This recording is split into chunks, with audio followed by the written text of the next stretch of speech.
Hi friends, welcome to Anu's channel. ഇന്ന് ഞാൻ നിങ്ങൾക്ക് പരിചയപ്പെടുത്തുന്നത് ചെമ്പകത്തിൻ്റെ ഒരു വെറൈറ്റിയാണ്. പ്ലുമേറിയ പുഡിക്ക എന്നാണ് ഈ പ്ലാന്റിൻ്റെ പേര്. നാഗച്ചെമ്പകം എന്ന പേരിലും ഈ പ്ലാന്റ് അറിയപ്പെടുന്നുണ്ട്. നല്ല ഭംഗിയുള്ള പൂക്കളാണ് ഇതിനുള്ളത്. നല്ല വൈറ്റ് കളറാണ് ഇതിൻ്റെ പൂക്കൾക്ക്. സാധാരണ ചെമ്പകത്തിൻ്റെ പൂക്കൾക്ക് നല്ല സുഗന്ധമാണ്. പക്ഷേ ഈ വെറൈറ്റിയിലുള്ള ചെമ്പകത്തിൻ്റെ പൂക്കൾക്ക് മണം ഒന്നും തന്നെ ഇല്ല. ഇത് നമുക്ക് നിലത്തും അതുപോലെ തന്നെ ചട്ടിയിലും വളർത്തിയെടുക്കാം. നല്ല ഹൈറ്റിലൊക്കെ വളരുന്ന ഒരു ചെടിയാണിത്. ചെമ്പകം നല്ല ഹൈറ്റിലും അതുപോലെ വലിയ മരമൊക്കെയായി വളരും. എന്നാലും അതിൻ്റെ തണ്ടുകൾക്കൊന്നും വലിയ ബലം കാണുകയില്ല. നമ്മളൊന്ന് ഒടിക്കുവാണെങ്കിൽ ഈസി ആയിട്ട് തന്നെ ഒടിഞ്ഞു വരുന്ന ടൈപ്പാണ് ഇതിൻ്റെ തണ്ടുകൾ. ഇത് നമുക്ക് ഹൈറ്റിലും വളർത്താം. അതുപോലെ തന്നെ കട്ടൊക്കെ ചെയ്ത് കൊടുക്കുകയാണെങ്കിൽ നല്ല ബുഷ് ടൈപ്പിലും വളർത്തിയെടുക്കാൻ പറ്റും.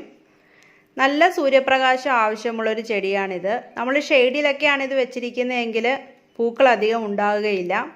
അതുകൊണ്ട് ഡയറക്റ്റായിട്ട് സൺലൈറ്റ് നല്ലതുപോലെ കിട്ടുന്ന സ്ഥലത്ത് തന്നെ വേണം ഈ ചെടി നടുവാൻ. വെള്ളം വാർന്നു പോകുന്ന മണ്ണാണ് ഈ ചെടിക്ക് ആവശ്യം.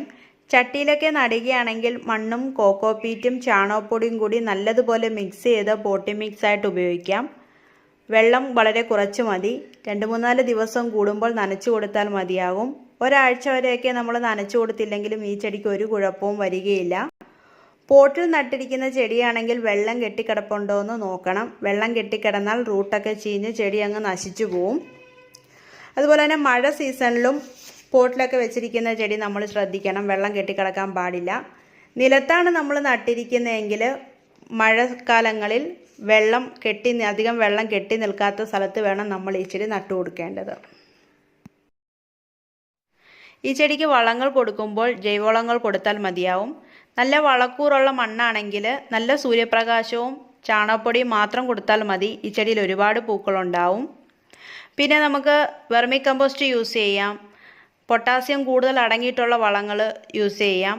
അതിന് നമുക്ക് ബനാന പീൽ ഫെർട്ടിലൈസർ കൊടുക്കാം. ബനാന പീൽ നല്ലതുപോലെ ഉണക്കി പൊടിച്ച് കൊടുക്കാം. അല്ലെങ്കിൽ 10-15 ദിവസം വെള്ളത്തിൽ ഇട്ടിട്ട് ആ വെള്ളം നേർപ്പിച്ച് ചെടിക്ക് ചുറ്റും ഒഴിച്ചു കൊടുക്കാം. ഒരുപാട് പൂക്കളുണ്ടാവും.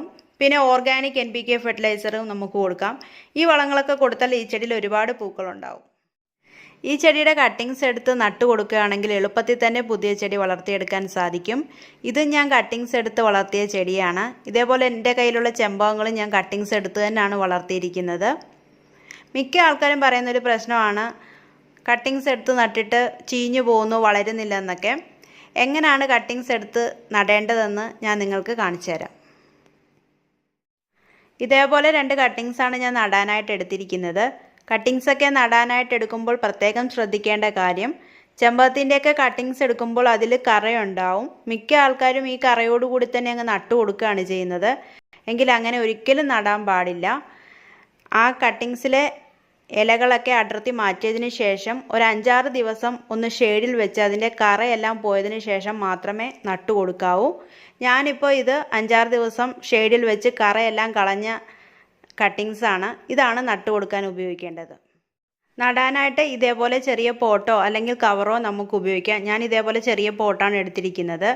ഇതിൽ കോക്കോപീറ്റ്, മണ്ണ് ഇവ നല്ലപോലെ മിക്സ് ചെയ്തെടുത്തിരിക്കുകയാണ്. കോക്കോപീറ്റാണ് കൂടുതലും എടുത്തിരിക്കുന്നത്. ഇതേപോലെ നടിയിൽ മിശ്രിതത്തിൽ ഇത് നട്ടു കൊടുക്കാം. കട്ടിങ്സ് ഞാൻ നട്ടു കൊടുത്തിട്ടുണ്ട്. ഇതേപോലെ നട്ടു കൊടുക്കുക. കട്ടിങ്സ് എടുക്കുമ്പോൾ നമുക്ക് അഗ്രഭാഗം വേണമെങ്കിലും നടാനായിട്ട് എടുക്കാം. അതും എളുപ്പം വളർന്നു വന്നോളും. ഇതേപോലെ നട്ടതിന് ശേഷം നല്ലപോലെ വെള്ളം ഒഴിച്ചിട്ട് ഷെയ്ഡിൽ വെക്കുക. 1-2 ഇലയൊക്കെ നല്ല രീതിയിൽ വന്നതിന് ശേഷം മാത്രമേ എടുത്ത് സൺലൈറ്റിൽ വെക്കാൻ പാടുള്ളൂ. അതുവരെ ഷെയ്ഡിൽ തന്നെ വെക്കണം. കോക്കോപീറ്റൊക്കെ നമ്മൾ നടിയിൽ മിശ്രിതത്തിൽ യൂസ് ചെയ്തിട്ടുള്ളതുകൊണ്ട് ഈർപ്പം നിലനിൽക്കും. അപ്പോൾ ഈർപ്പം നോക്കി മാത്രം നമ്മൾ വെള്ളം ഒഴിച്ചു കൊടുത്താൽ മതിയാവും. ഇതേപോലെ ചെമ്പകത്തിൻ്റെ കട്ടിങ്സ് എടുത്ത് നട്ടു കൊടുത്തതാണ്. എളുപ്പത്തിൽ തന്നെ വേര് പിടിച്ച് കിട്ടി. വലിയ ഇലകളൊക്കെ വന്നിട്ടുണ്ട്. 2 കമ്പിലും ഇലകളൊക്കെ വന്നിട്ടുണ്ട്. അഗ്രഭാഗമാണ് നടാനായിട്ട് എടുത്തത്. ഇനി ഇത് വലിയ പോട്ടോട്ടോ അല്ലെങ്കിൽ നിലത്തോട്ടൊക്കെ നട്ടു കൊടുക്കാം. ഡയറക്റ്റായിട്ട് സൺലൈറ്റിലും വെച്ച് കൊടുക്കാം. ഇതുവരെ ഞാൻ ഷെയ്ഡിലായിരുന്നു വെച്ചിരുന്നത്. ഇതേപോലെ ഇലകളൊക്കെ വന്നതിന് ശേഷം മാത്രമേ നമ്മൾ സൺലൈറ്റിലോട്ട് എടുത്ത് വെക്കാൻ പാടുള്ളൂ. ഇതേപോലെ നിങ്ങളും ഒന്ന് ട്രൈ ചെയ്ത് നോക്കുക. കട്ടിങ്സ് ചീഞ്ഞു പോവുകയോ നശിച്ചു പോവുകയോ ഒന്നുമില്ല. എളുപ്പത്തിൽ തന്നെ വേര് പിടിച്ച് കിട്ടും. കീടബാധ അധികം ഈ ചെടിയിൽ കണ്ടുവരുന്നില്ല.